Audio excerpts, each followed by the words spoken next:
많은 사람들이 아마존강에 기대어 살아갑니다. 아마존강 유역에는 지구 민물의 4분의 1이 흐릅니다. 이곳에서는 배를 비롯한 수상 교통수단이 중요한 역할을 담당합니다. 아직도 교회를 모르는 마을들도 많습니다. 교회는 약 만여 개의 마을에 복음을 전하고자 다양한 선교법을 고민하고 있습니다. 그 일환으로 몇 해 전 선상교회가 출범했습니다. 교회의 기능을 갖춘 이 배를 타고 강 유역의 마을들을 순회하며 복음을 전합니다. 종종 아드라의 의료선과 함께 출항할 때도 있습니다. 선상교회는 육로를 통해 방문하기 어려운 강 유역의 마을들의 복음을 전하는 데 그 목적이 있습니다. 배 안에는 목회자와 동역자들이 활동하는데 필요한 모든 것이 갖춰져 있습니다.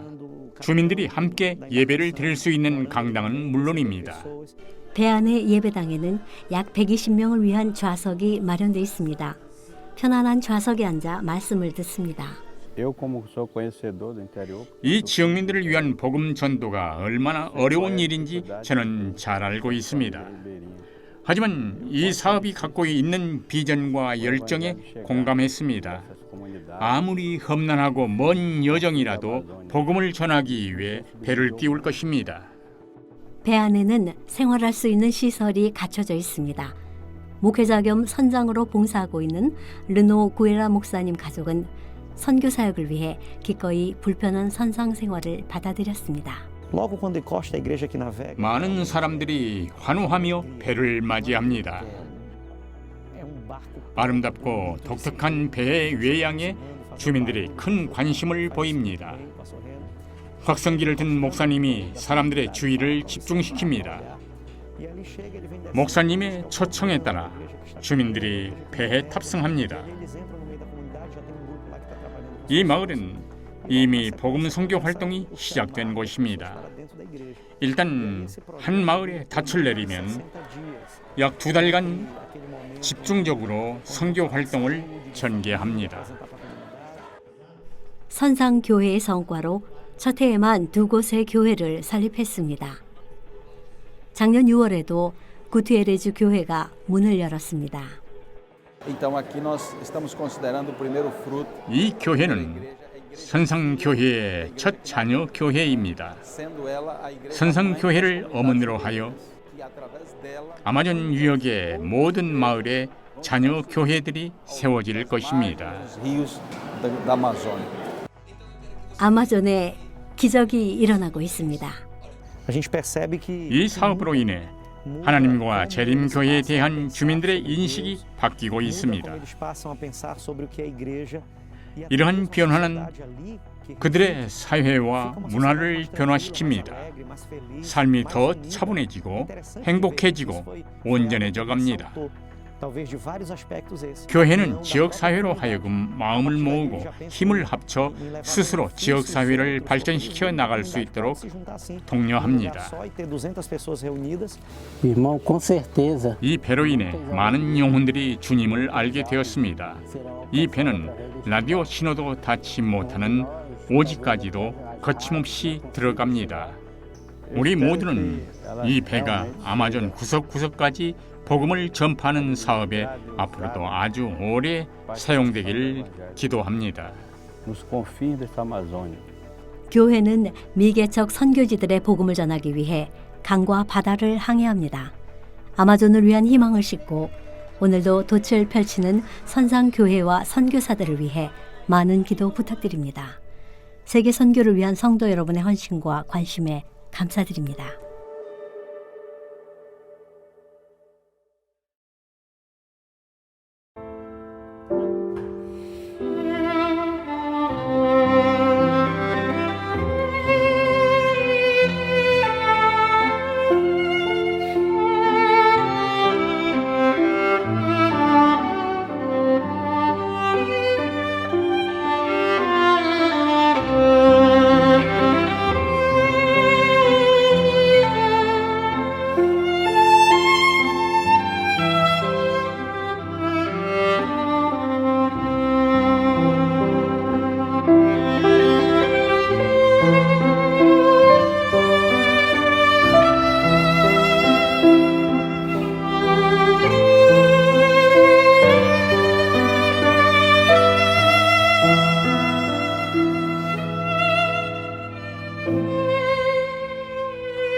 하늘에 계신 은혜로우신 우리 하나님,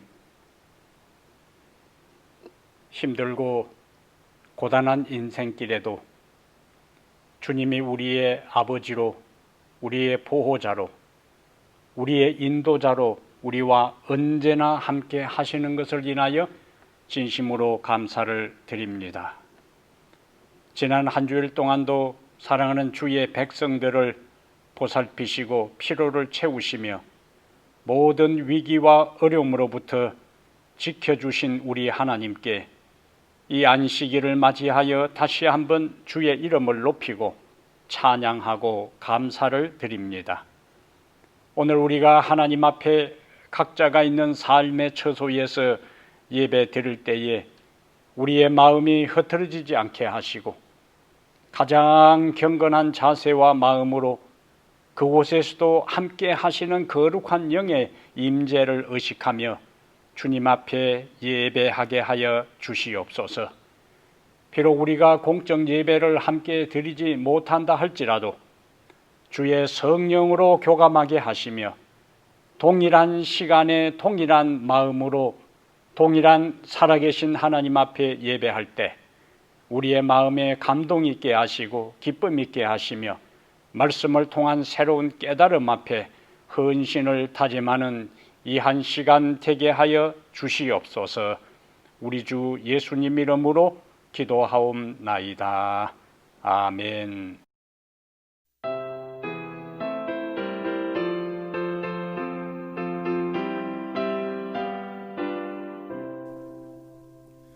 주 맡기신 일을 마치고 다 기쁘게 승천할 때 그 택하신 모든 우리 예루살렘 가겠네. 기쁨 그곳에 있겠네. 기쁨 다함이 없겠네.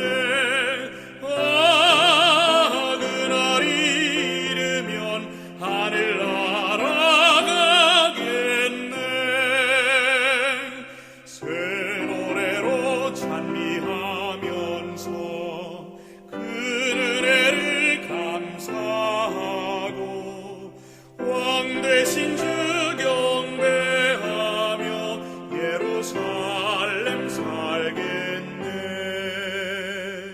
기쁨 그곳에 있겠네. 기쁨 다함이 없겠네. 아, 그날 이르면 하늘나라 가겠네.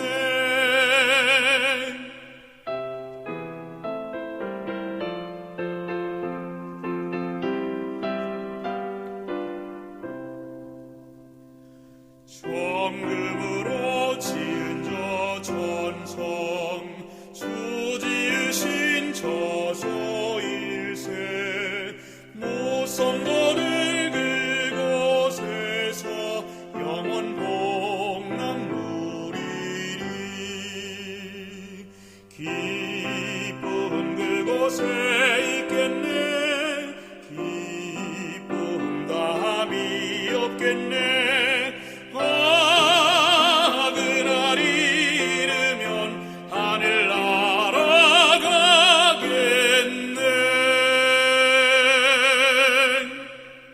하늘에 계신 사랑이 많으신 우리 아버지, 한 주 동안도 저희들을 눈동자처럼 지키시고 보살펴 주셔서 감사합니다.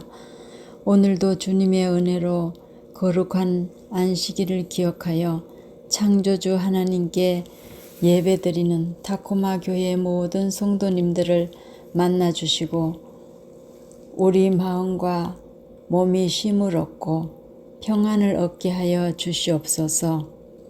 온 세상은 전염병과 물난리와 여러 가지 재난으로 세상 역사의 종말을 알리고 있습니다. 매일의 뉴스는 우리에게 두려움의 소식으로 들려오지만 이러한 때에 우리 모두가 머리를 들어서 하늘을 보며 예수님의 재림을 기다리며 준비하게 하여 주시옵소서. 또 이 어려운 때에 우리와 함께 하시고 도우시는 주님을 생각하고 의지하면서 용기와 희망을 가지고 잘 이겨나갈 수 있도록 도와주세요.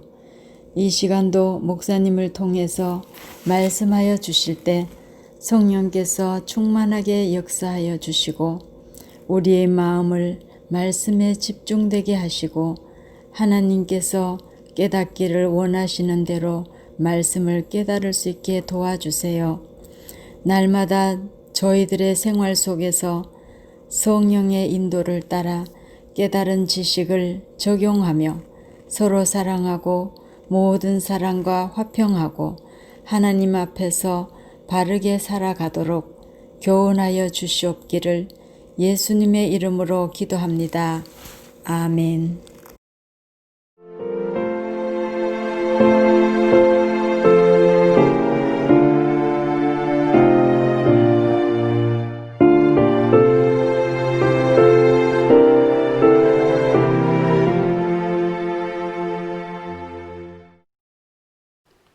사랑하는 탁구마 교회 성도 여러분, 그리고 전 세계 여러 곳에서 팟빵을 통하여 그리고 유튜버를 통하여 이 방송을 청취하는 애청자 여러분, 지난 한 주일도 주님 안에서 평안하셨습니까?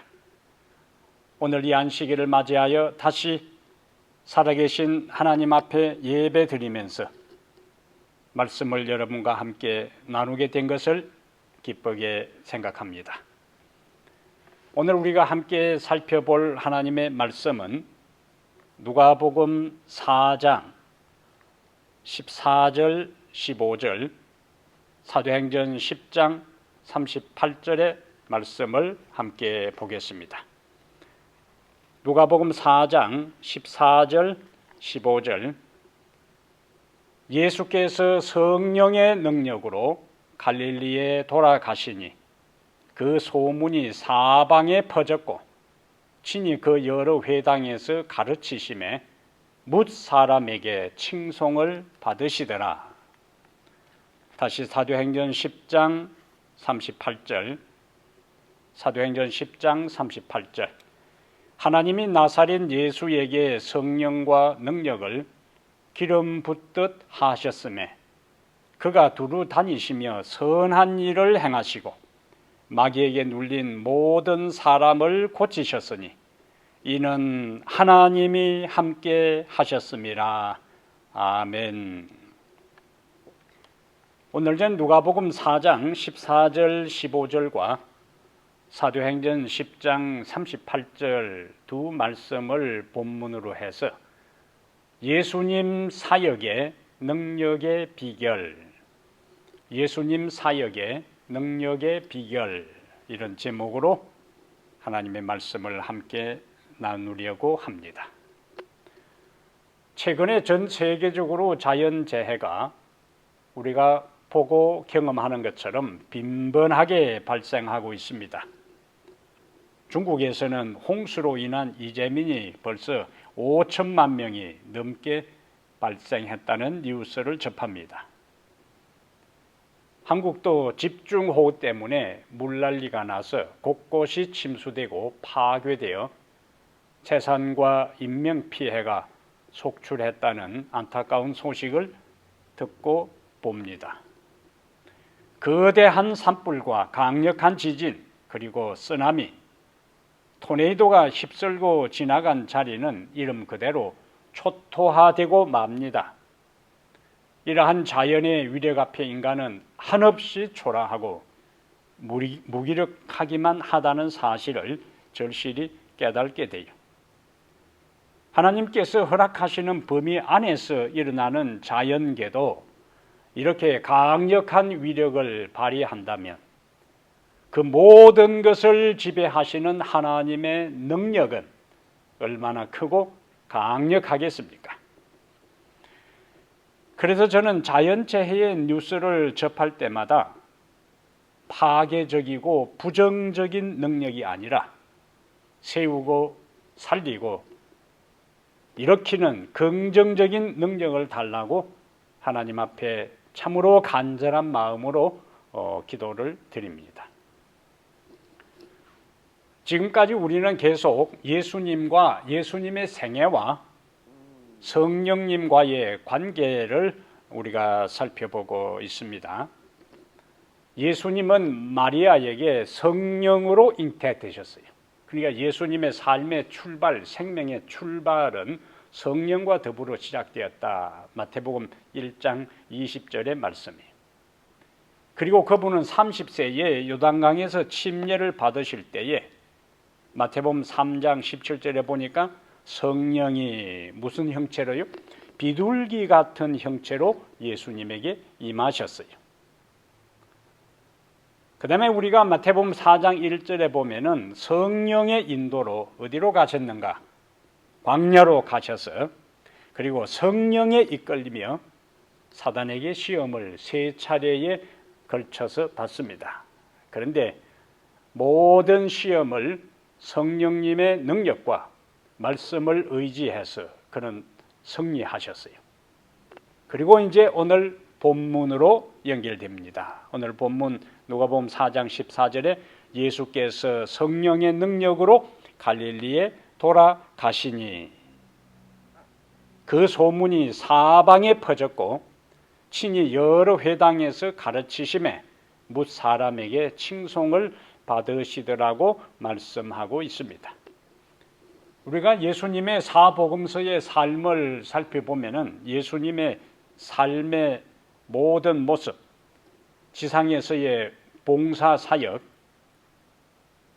한마디로 그분의 봉사 사역은 능력 있는 봉사 사역이었습니다. 그러면 우리가 첫 번째 살펴야 할 질문은 예수님이 그렇게 능력 있는 사역을 하실 수 있었던 그 비결이 어디에 있는가? 예수님의 능력 있는 사역의 비결은 무엇인가 하는 질문을 던져봅니다. 예수님께서는 고향 나사렛을 방문하여 안식일에 회당에서 이사야 61장 1절과 2절을 읽으셨어요. 오늘 본문 뒤에 나오는 말씀입니다. 오늘 본문 누가복음 4장 그가 나사렛에 가셔서 회당에서 성경을 읽으셨는데 이사야서를 본문으로 하는 이사야 61장 1절과 2절의 말씀을 그가 읽으셨어요. 주의 성령이 내게 임하셨으니 이는 가난한 자에게 복음을 전하게 하시려고 내게 기름을 부으시고 나를 보내사 포로된 자에게 자유를 눈먼 자에게 다시 보게 함을 전파하며 눌린 자를 자유롭게 하고 주의 은혜의 해를 전파하게 하려 하심이라. 이 말씀은 메시아의 사명 선언문입니다. 이 말씀은 메시아의 사명 선언문이에요. 예수님은 이 사명 선언문대로 3년 반 동안 이 말씀에 기초해서 그가 공중 사역을 하셨습니다. 여기 사명 선언문에 나오는 것처럼 그분은 가난한 자에게 복음을 전하셨어요. 여기 가난하다 하는 것은 꼭 물질적인 가난을 의미하는 것이 아니고 심령의 가난을 의미합니다. 그러나 대부분 예수님의 복음을 받아들인 사람들은 물질적으로 실제적으로 가난한 사람들이었어요. 예수님은 당시에 광야에서 시험을 마치고 돌아오신 다음에 어디에서 바로 공중 봉사를 시작하셨는가? 북쪽 갈릴리 지역에서 봉사를 시작하셨어요. 예수님이 살던 당시에 북쪽 갈릴리 지역은 이스라엘 전체에서 소외된 지역입니다. 그 소외된 지역에서 먼저 복음을 전하기 시작하셨다는 것은 우리에게 시사하는 바가 있습니다.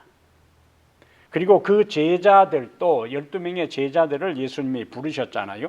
근데 유다 외에는 모두 갈릴리 출신들입니다. 그분은 가난한 사람들, 세리와 죄인들, 창기들을 상대로 복음을 전하셨어요. 사명 선언문대로 보면은 그분은 다시 포로된 자에게 자유를 선포하셨다고 했어요. 여기서도 물리적인 포로가 아니라 죄와 사단의 포로가 된 사람들을 지칭합니다. 이 세상과 우리의 마음은 치열한 영적 전쟁이 벌어지는 장소요, 선악의 대쟁투가 벌어지는 현장이기 때문에 사단도 그의 부하들을 총집결시켜 예수님의 사역을 사사건건 방해했습니다. 이것은 예수님께서 이 세상에 오신 것은 사단에게 찬탈당한 지구의 통치권을, 주도권을 다시 차지하기 위하여 오셨기 때문에 사단은 예수님의 그것을 빼앗기지 않기 위해서 방해 공작을 한 것입니다. 지구의 주도권을 차지하기 위한 치열한 패권 경쟁, 지금 미국과 중국이 싸우는 것 같은 그와 같은 유사한 패권 전쟁이 예수님이 이 세상에 오셨을 때에 예수님과 사단 사이에 전개된 거예요. 이름하여 선악의 대쟁투입니다. 그리하여 예수님이 활동하신 이야기가 기록된 사복음서에 예수님이 귀신과 더불어 맞닥뜨려 싸움을 벌리는 장면이 유독 많이 등장합니다. 그런데 예수님이 떴다 하면 사단의 졸개들인 귀신이 알아서 그 앞에 바로 꼬리를 내렸어요. 게임이 되지 않았다는 이야기예요. 마가복음 5장에 그라사의 광인의 이야기가 나와요. 마가복음 5장에 그라사 광인의 이야기가 나오는데 이 사람을 묘사할 때 고랑과 쇠사슬로 메어도 여러 번 끊어버렸다 그랬어요. 3절에 마가복음 5장 3절에 보면은 그 사람은 2절에 더러운 귀신 들린 사람이 등장하고 무덤 사이에 거하는 사람인데 이 사람이 어떤 사람인가? 5장 3절에 그 사람은 무덤 사이에 거처하는데 이제는 아무도 그를 쇠사슬로도 맬 수 없게 되었으니 왜 그런가? 이는 여러 번, 한두 번도 아니요, 여러 번 고랑과 쇠사슬에 매였어도 쇠사슬을 끊고 고랑을 깨뜨렸습니다. 그리하여 아무도 그를 제어할 힘이 없는지라. 이 정도 사람이 얼마나 힘이 셌으면은 쇠사슬을 끊어버려. 한두 번도 아니에요. 여러 번 고랑과 발에도 고랑을 채우고 온 몸을 쇠사슬로 묶어 놓아도 그것을 맨손으로 끊어버릴 정도니까 이것은 뭐 항우도 아니고 삼손도 아니고 엄청난 괴력의 사람이었습니다. 이 사람은 군대 귀신이 들렸는데 예수님께서 내 이름이 무엇이냐 할 때에 여기 9절에 보면은 이에 물으시되 내 이름이 무엇이냐 이르되 내 이름은 군대니 우리가 많음이니다. 여기 군대라 하는 단어가 원래 레기온이라 하는 단어인데 레기온은 로마의 군대 편제상 로마의 1여단을 이야기합니다. 로마의 1여단은 약 4,000명에서 6,000명의 군사로 구성된 군대 편제예요. 그러니까 자기도 스스로 이야기했잖아요. 우리는 군대니 우리가 많음이라. 그러므로 이 그라사 지방에 귀신 들린 이 사람에게 있어서는 자그마치 귀신이 몇 마리가 달라붙었는가? 4,000명에서 6,000명의 귀신이 달라붙었어요. 그러니까 이 귀신들이 다 하늘에서 쫓겨난 악한 천사들이니까 한 명의 천사만 해도 우리가 구약에서 보는 것처럼 한 명의 천사가 나가서 하루아침에 아수리아 군사를 18만 5천 명을 죽일 정도로 막강한 능력이 있는데 4,000명 내지 6,000명의 악한 천사가 이 사람 속에 들어가서 군대를 이루었으니까 쇠사슬을 끊는 것은 이것은 뭐 식은 죽먹기예요. 전혀 그것은 식탈에 그냥 실을 끊는 것처럼 쉬운 일이었습니다. 그러니까 이처럼 강력한 힘, 초자연적인 힘을 갖고 있으니까 5장 4절에 아무도 그를 제어할 힘이 없다고 했어요. 그런데 마가복음 5장 6절에 그가 멀리서 예수를 보고 달려와, 그 다음 장면이 재밌습니다. 절하며 예수님께서 직접 이 사람을 만나서 말도 하기 전에 벌써 멀리서 예수님의 정체를 알아서 바로 달려와서 무릎을 꿇고 예수님께 항복하는 장면이에요. 귀신의 무리들 4,000명 내지 6,000명의 귀신이 달라붙어서 이 한 영혼을 장악하고 있었는데 그 6,000명 되는 그 귀신들도 멀리서 예수님을 알아보고 바로 달려와서 그 앞에 무릎을 꿇고 절하고 항복하는 모습이에요. 예수님의 존재와 그 능력에 압도당한 것이지요. 다른 곳에서는 예수님께서 귀신에게 명령하여 귀신 들린 사람에게 나오라고 말씀하시면, 명령하시면 귀신들이 아무런 저항 없이 그대로 순종하여 나온 다음에 주랭랑을 치는 장면들이 나옵니다. 얼마나 통쾌한지 몰라요.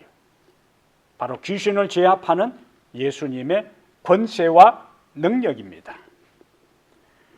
우리가 예수님의 사역을 한마디로 요약한 말씀을 찾는다면은 마태복음 4장 23절입니다. 예수님께서 이 세상에서 어떤 사역을 하셨는가 하는 걸 마태복음 4장 23절에 이렇게 예수님의 사역을 세 가지로 요약하고 있습니다.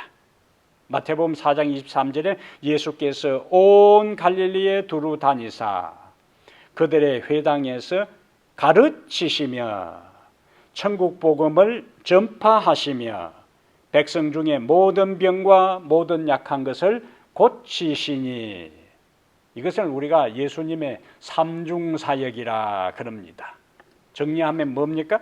예수님은 말씀을 가르치시고 천국 복음을 전파하시고 그 다음에 모든 병자들을 뭐 하셨다고요? 치료하셨다. 예수님의 삼중사역, 예수님의 이 세상에서 하신 모든 사업을 요약하면은 이 세 가지 범주에 다 들어가는 거예요. 그분이 말씀을 회당에서 가르치시고 전하시고 또 들판에서 바닷가에서 그가 말씀을 전했는데, 예수님이 말씀을 전하는 현장에는 청중들이 구름대처럼 몰려들어왔어요. 인산인해를 이루었습니다. 그들은 잠깐 예수님의 말씀을 듣고 곧 자리를 떠나는 것이 아니고 그들은 끼니도 있고 하루 종일 말씀을 경청했어요. 그들이 편안한 장소 자리에서 에어컨이 켜져 있는 그러한 안락한 환경 속에서 말씀을 경청한 것이 아니고 중동 지역의 뜨거운 태양 아래서 자발적으로 찾아와서 자리를 뜨지 않고 하루 종일 말씀을 들었다는 것은 무엇을 말해줍니까? 그 말씀에 은혜가 있었고 그 말씀에 권세가 있었고 그 말씀에 능력이 있었다는 거예요. 우리는 요한복음 7장 45절부터 46절에 한 재미있는 이야기를 발견할 수가 있어요. 요한복음 7장 45절 찾아보겠습니다. 요한복음 7장 45절 46절에 여기는 대제사장들과 바리새인들이 하속들, 부하들을 예수님이 말씀을 전하는데 파견해서 예수님이 전하는 말씀 가운데 건수를 잡아서 바로 체포해 오도록 그 부하들을 예수님이 말씀을 전하는 현장에다가 보냈어요. 대제사장들과 바리새인들은 자기 부하들을 예수님의 말씀을 전하는 현장에 보내놓고 언제나 이놈들이 예수님을 잡아오나 하고 기다리는데, 요한복음 7장 45절에 보니까 아랫 사람들이 대제사장들과 바리새인들에게 오니 그들이 묻되 어찌하여 잡아오지 아니하였느냐, 빈손으로 온 거예요. 예수님을 체포하러 간 체포조들이 예수님을 잡아오는 대신에 빈손으로 왔어요. 근데 그들의 대답이 재미있습니다. 46절. 왜 잡아오지 않았느냐 할 때 그들이 이렇게 대답합니다. 요한복음 7장 46절에 아랫 사람들이 대답하되, 그 다음에 뭐라고 대답하지요? 그 사람이 말하는 것처럼 말한 사람은 이때까지 없었나이다. 그 사람이 말한 것처럼 말한 사람은 이때까지 없었나이다. 왜 체포해 오지 않았느냐고 부하들을 다그칠 때 대답이 46절이라는 거예요. 그들은 상관들의 명령을 받아서 예수님을 체포하기 위해서 갔어요. 그들은 기회를 엿보다가 예수님을 체포하기 위해서는 멀리 뒤에 앉아 있어서는 안 될 거예요. 예수님은 가장 가까이에서 여차하면은 예수님을 체포해서 끌고 가기 위해서 예수님 가장 가까이에서 이제 기회를 엿보고 있었을 거예요. 그런데 그들이 예수님의 말씀을 듣다가 자기들이 무슨 목적으로 어떤 사명을 띠고 임무를 부여받아 왔는지를 망각해버리고 그냥 예수님의 말씀에 빨려든 거예요. 가장 가까이에 있었으니까 예수님의 얼굴 표정이나 모든 걸 다, 예수님의 음성도 가장 가까이에 들었고 예수님의 얼굴 표정, 자비로운 모습, 자애로운 모습, 그 눈빛, 얼굴 표정 모든 것을 가장 가까이에 보면서 그냥 감동을 받아서 아멘 아멘 하다가 시간 다 갔어. 그리고는 자기들이 뭐 때문에 왔는지도 잊어버리고 은혜 충만히 받고 그냥 자기들 상관에게 돌아갔던 거예요. 예수님의 말씀은 그를 사로잡기 위한 목적으로 파견한 사람들까지도 감동을 시킬 정도로 은혜가 있었고 능력이 있었습니다. 예수님은 다양한 질병을 가진 수많은 환자들을 고치셨는데 어떤 질병도 그가 말씀하시면 다 굴복하여 떠났어요. 예수님의 한 마을을 지나가시고 나면은 그 마을에 더 이상 아픈 환자들이 없었습니다. 예수님은 자기에게 나오는 모든 어떤 종류의 질병을 가진 어느 정도 경환자든지 중환자든지 상관없이 믿음으로 예수님에게 나와 치료받기를 원하는 모든 환자들의 질병을 다 치료해 주셨어요. 죽은 자도 그분이 일어나라고 말씀하시면 살아났습니다. 예수님은 병을 고치는 능력과 죽은 사람까지도 살리는 권세와 능력이 있었어요.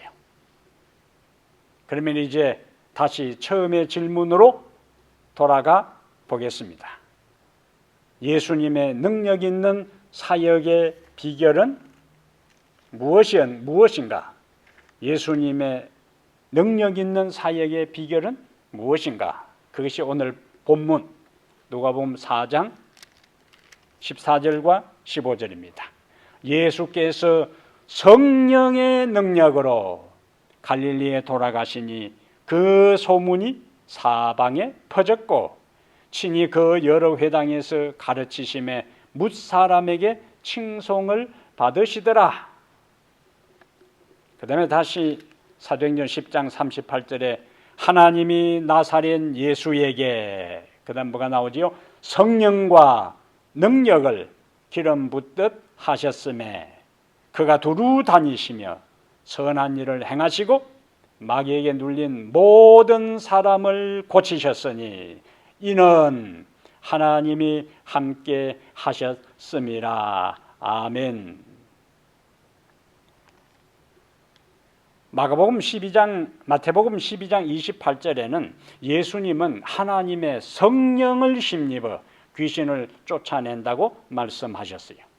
그리고 요한복음 3장 34절에는 하나님이 보내신 이는 하나님의 말씀을 하나니 이는 하나님이 성령을 한량없이 주심이니라고 말씀하고 있습니다. 예수님은 하나님의 성령의 능력으로 말씀하셨어요. 그래서 권세가 있었어요. 그래서 능력이 있었어요. 그래서 감동이 있었어요. 그래서 은혜가 있었습니다. 사단과의 시험에서 승리하게 하신 성령께서 또다시 그의 사역에 함께 하셨기 때문에 놀라운 능력이 나타난 것입니다. 사도행전 10장 38절에 하나님이 나사렛 예수에게 성령과 능력을 기름 붓듯 하셨음에 그 결과 그가 두루 다니시며 선한 일을 행하시고 마귀에게 눌린 모든 사람들을 고치셨으니 이는 하나님이 함께 하셨음이라. 성령이 그와 함께 하셨기 때문에 그의 사역에 놀라운 능력이 나타난 것입니다. 예수님의 능력 있는 사역의 비결은 바로 하나님이 성령으로 그와 함께 하셨기 때문에 그와 같은 위대한 일들을 이루실 수가 있었어요. 오늘 이 하나님의 거룩한 영이 우리에게도 함께 하사 예수님이 행하셨던 동일한 강력한 성령의 능력을 경험하고 역사하는 그 삶의 신앙의 체험자들이 되기를 주의 이름으로 축복합니다. 두 번째 이제 우리가 살필 주제는 예수님의 제자들의 능력 있는 사역의 비결은 무엇인가? 3년 반 동안 예수님이 이 세상에 사시면서 제자들과 더불어 복음 사역을 하셨어요. 인류 구원을 위한 기초 작업을 그가 제자들과 함께 있으면서 이루셨습니다. 그리고 그분이 인류 구원 사역의 시간표에 의해서 하늘로 승천하시기 전에 제자들에게 말씀합니다. 자신의 사명을, 자신의 그 구원 사역을 계속 이어가도록 마가복음 16장 15절에 너희는 온 천하에 다니며 만민에게 복음을 전파하라는 사명을 제자들에게 주셨어요. 그런데 이 사명을 예수님은 제자들에게 부여하셨지만은 제자들의 당시의 실제적인 형편을 볼 때는 이 사명을 감당하는 것은 불가능해 보였습니다. 왜냐하면 그들의 수는 너무도 적었어요. 세상은 넓었어요. 그들은 그 세상 전체를 복음으로 커버하기에는 역부족이었습니다. 그들의 자원은 지극히 제한적이었어요. 그리고 예수님께 이 사명을 받은 대부분의 제자들은 교육을 제대로 받지 않은 평범한 무리에 불과했어요. 게다가 예루살렘을 중심으로 한 유대교는 새로운 종교에 대한 강한 적대감을 가지고 있었습니다. 그래서 누구든지 예수 종교, 기독교에 가입하면은 출교하고 심지어 죽이기까지 했습니다. 또한 당시 세상을 지배하고 있던 로마는 황제를 신으로 숭배하고 있었어요. 그들의 국가적 자존심은 자기들의 속국인 유대 나라의 한 젊은이, 그것도 십자가에 가장 비극적이고 비참하게 당대 권력자들의 미움, 종교 지도자들의 정오를 받아 처형당한 사람을 하나님의 아들과 인류의 구원자로 받아들이는 것을 용납하지 않았습니다. 그러나 성경과 역사의 기록은 불과 수십 년 만에 초기 그리스도인들을 사도행전 17장 6절에 천하를 어지럽게 하는 사람이라고 불리울 정도로 세상을 뒤집어 놓았습니다. 바울은 당시에 골로새 1장 23절에 이 복음은 천하 만민에게 전파되었다고 했어요. 당시에 알려진 문명화된 세상에 예수님의 복음은 한 세대에 다 전파되었다는 말씀입니다. 그렇다면 평범한 초기 제자들이 사명을 감당할 수 있도록 비범한 능력을 주신 분은 누구이신가? 예수님은 승천하시기 전에 자신의 빈자리를 채우고 사명을 감당할 능력을 주실 분을 소개하고 약속하셨는데 그분이 바로 보혜사 성령입니다.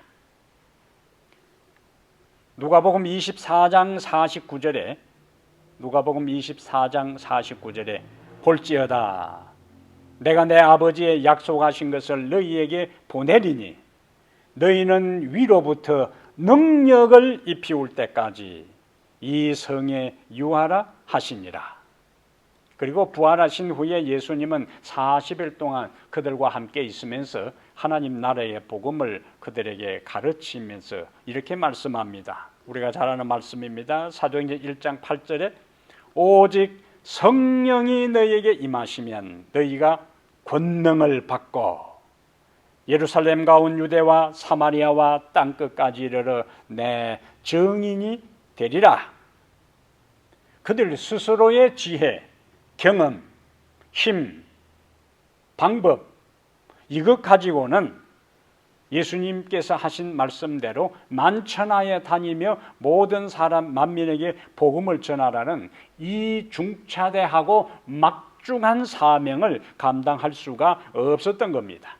그런데 성령이 너희에게 임하시면 오직 성령이 너희에게 임하시면 너희가 권능을 받고 이 너희는 그 당시에 평범한 제자들이 보잘것없는 제자들이 갈릴리 출신 제자들이 당대의 무명의 존재들이 알려지지도 아닌 보잘것없고 비천한 존재들 그들에게 너희가 권능을 받게 될 텐데 그렇게 되면 예루살렘에서부터 온 유대와 사마리아와 땅끝까지 이르러 내 증인이 될 수 있다고 예수님께서 약속하시고 보장하시고 확정해 주셨어요.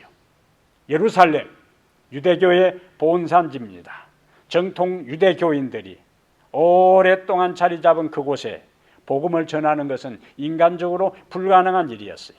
그런데 복음은 예루살렘에서부터 전해져야 했기에 예루살렘에서 유대로 그리고 당대 사마리아 이교도들 혼합 종교 속에 살아가는 사마리아 그리고 로마 제국 세상 끝까지 내 증인이 된다는 것은 하나님의 성령의 능력이 임할 때에 가능한 것이라고 예수님은 말씀해 주셨어요. 제자들은 예수님의 성천 후에 약속하신 성령을 받기 위해 10일 동안 특별 기도회로 모입니다. 근데 예수님이 감람산에서 하늘로 승천할 때는 바울은 고린도전서 15장에서 이야기할 때에 약 500여 명의 성도들이 예수님이 하늘로 승천하는 것을 목격했다고 했어요. 그러나 기도회에 참석한 사람은 120명이었습니다. 380명은 예수님이 하늘로 승천하는 장면만 목격하고 그냥 집으로 돌아갔어요. 그러나 120명의 성도들은 예수님의 제자들과 예수님의 형제들과 예수님의 어머니 그리고 나머지 이름이 알려지지 아니하는 성도들은 마가의 다락방에 가서 예수님의 약속하신 보혜사 성령의 충만을 경험하기 위해서 열흘 동안 특별 기도회로 모입니다. 하나님께서 시대를 변화시키고 천하를 어지럽게 하는 뒤집어 놓는 그와 같은 사람들은 다수에 의해 이루어지는 것이 아닙니다. 500명이 예수님의 성천을 목격했지만은 기도한 사람들은 예수님의 약속을 진짜 믿고 그 약속이 성취되기를 준비하면서 간구한 사람들은 몇 명이었다고요? 120명이었어요. 이들의 상황을 이렇게 묘사합니다. 시대소망 827페이지에 그들은 한 마음 한 뜻이 되어 축복을 주시겠다고 하신 그리스도의 약속을 믿고 믿음으로 기도하였다. 그들은 영혼 구원에 대한 책임을 무겁게 느꼈다. 복음은 땅끝까지 전파되어야 했다. 그러므로 그들은 그리스도께서 약속하신 능력을 내려주시도록 간구하였다. 그렇게 했을 때에 성령이 부어진 바 되었고 하루에 수천 명이 회개하였다라고 기록하고 있습니다. 사도행전은 성령으로 충만하여 세상에 하나님의 놀라운 능력을 나타낸 사람들의 이야기요. 그들은 전적으로 성령께 의지하여 기적과 같은 결과를 이루어냈습니다. 성령은 신자들이 주님을 증거할 때에 그들을 통하여 역사하셨습니다. 성령은 시련과 난관에 직면하는 그들을 강하게 하셨어요. 성령은 신자들이 이르기 전에 그 다른 지역의 사람들의 마음을 준비시켰어요. 성령은 기회의 문을 여셨어요. 성령은 그들이 증거하는 말씀에 능력을 더해 주셨습니다. 성령은 이성을 잃고 무자바에게 돌을 던지는 폭도들 앞에서 스데반에게 담대하게 두려움 없이 하나님의 능력을 증거할 수 있도록 용기를 주셨습니다. 성령은 빌립을 이디오피아 내시에게 인도하셔서 아프리카의 복음의 씨앗이 처음으로 뿌려지게 하셨습니다. 초대교회 신자들의 능력의 비결은 무엇입니까? 초대교회 신자들의 능력의 비결은 바로 성령의 역사에 있었습니다. 이 말씀 믿으시면 아멘. 그렇다면 여러분, 예수님의 능력 있는 사역의 비결이 성령이 그에게 함께 하신 것이었고, 예수님의 가르침을 이어받아 복음을 전했던 초기 교회 신자들의 능력 있는 사역의 비결이 하나님의 성령이 그들과 함께 하신 것이라면, 오늘 이 시대를 살아가는 우리가 능력 있는 사역을 한다고 할 때에 어떻게 우리가 예수님처럼 초기 교회 제자들처럼 능력 있는 사역을 할 수 있을까요? 우리에게도 성령이 필요하고 우리에게도 그분의 능력이 절대적으로 요구되는 시대에 우리가 살고 있습니다. 코로나로 인하여 세상은 다시 이전 세상으로 돌아갈 수 없을 정도로 엄청난 변화가 몰아치고 있습니다. 바이러스 때문에 공적 예배를 드리지 못하고 교회의 모든 활동이 중단된 지 벌써 5개월이 지났습니다. 그렇다고 영혼을 구원하는 교회의 본래의 사명을 등한히 할 수는 없는 것입니다. 모든 것이 제한되고 제약이 많은 지금의 상황은 교회를 통한 영혼 구원 사역은 점점 어려워 보입니다. 결국은 개인적인 관계를 통한 영혼 구원 사업으로 돌파구를 마련할 수밖에 없어요. 불리한 여건과 상황에서도 성령은 영혼 구원의 방법과 능력을 우리에게 주실 수 있는 유일한 분이십니다. 성령이 우리에게 임하시고 그분의 능력과 권능이 우리에게 임하면 우리는 모든 환경을 뛰어넘는 그분의 역사를 경험할 수 있습니다.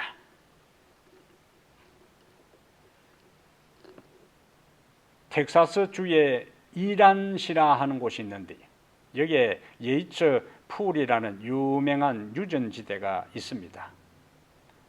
1930년대 세계적인 불경기 때에 이 지대는 아이라 예이츠라는 사람의 양을 키우는 목장이었습니다. 당시 이 예이츠는 양을 키워서 그것만을 가지고는 매달 그에게 날아오는 빌, 부채를 제대로 갚지 못하고 정부에서 주는 보조금으로 근근히 온 식구가 생활하고 있는 가난한 사람이었습니다. 그런데 어느 날 석유 회사에서 나온 지질 탐사단이 그 마을을 방문하고 주변 지형을 관찰하고 조사를 한 다음 예이처의 목장에 석유가 매장되어 있을 가능성이 있으니까 석유 시추 작업을 위하여 토지 사용 임차 계약을 맺자고 제안을 합니다. 예이처는 그들의 제안에 따라 사인을 했어요. 시추를 시작하여 굴착기가 지하 약 1115피트에 이르렀을 때 석유가 원유가 쏟아져 나오기 시작했습니다. 하루에 약 8만 배럴의 기름이 쏟아져 나왔는데 이것은 그 당시 하루 250만 달러, 한국 돈으로 25억 원에 해당되는 원유가 쏟아져 나왔던 것입니다. 그것이 끝이 아니었어요. 계속해서 그 목장 여기저기에 많은 유정들이 발견되었습니다.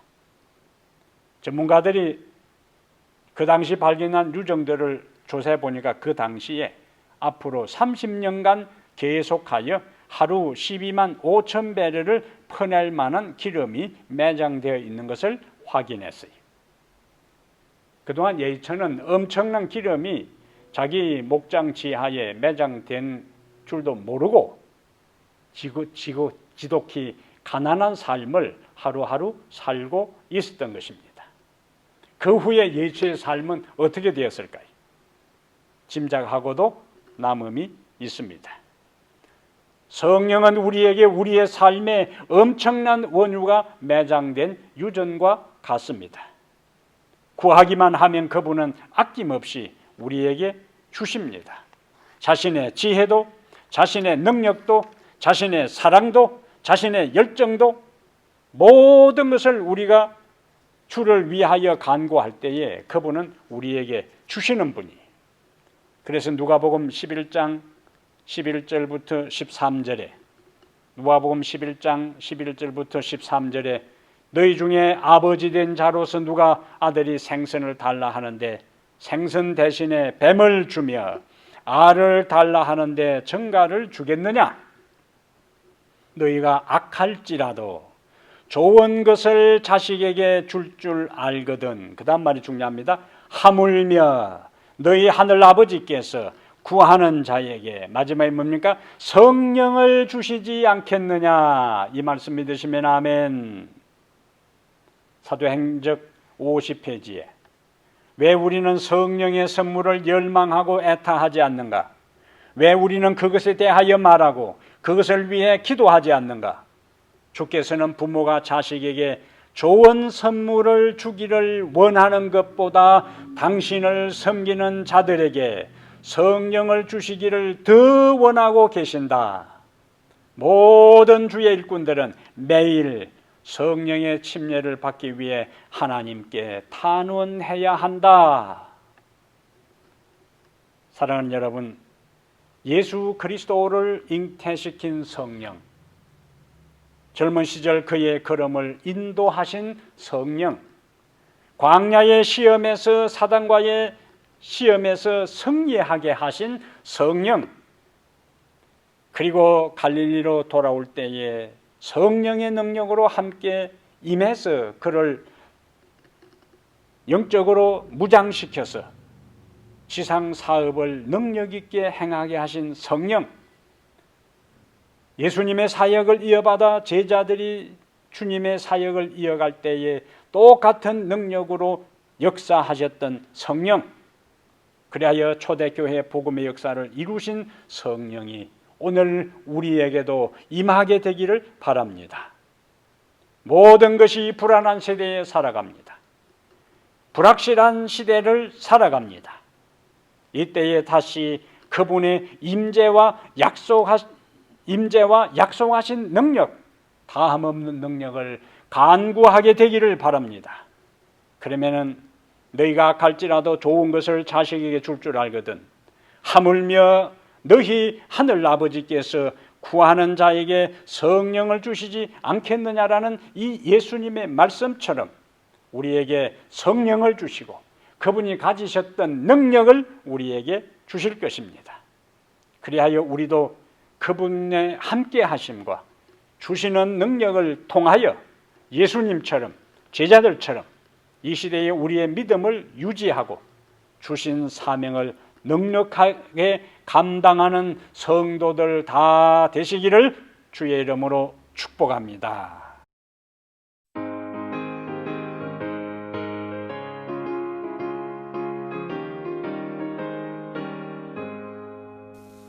내가 매일 기쁘게 술래기를 행함은 주의 발에 나를 안부함이요 내가 주의 큰 복을 받는 귀한 비결은 주의 성령 함께함이라 성령이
예수님과 함께 하시고 그분의 사역을 능력 있게 하셨던 거룩한 성령이시여,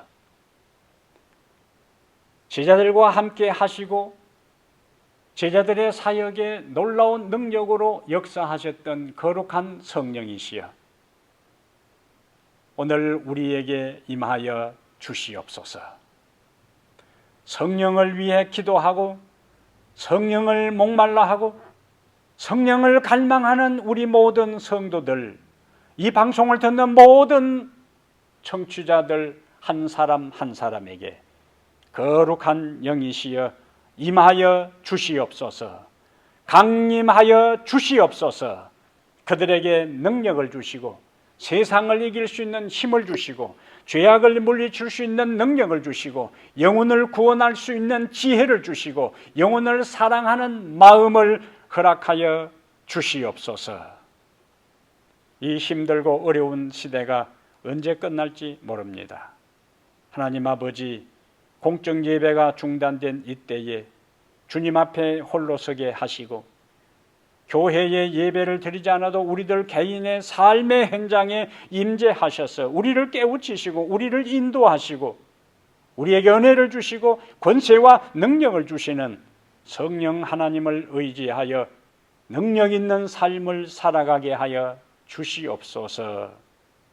한 주간의 삶의 모든 과정에 매 순간순간 함께 하시는 거룩한 영을 의지하여 예수님처럼 능력 있게 인생을 살아가고 제자들처럼 능력 있게 주의 사업을 하는 우리 모든 성도들 다 되도록 도와주시옵기를, 우리를 구원하시고 성령을 우리에게 보내주시기라고 약속하신 예수 그리스도 거룩하신 이름으로 간절히 축복합니다.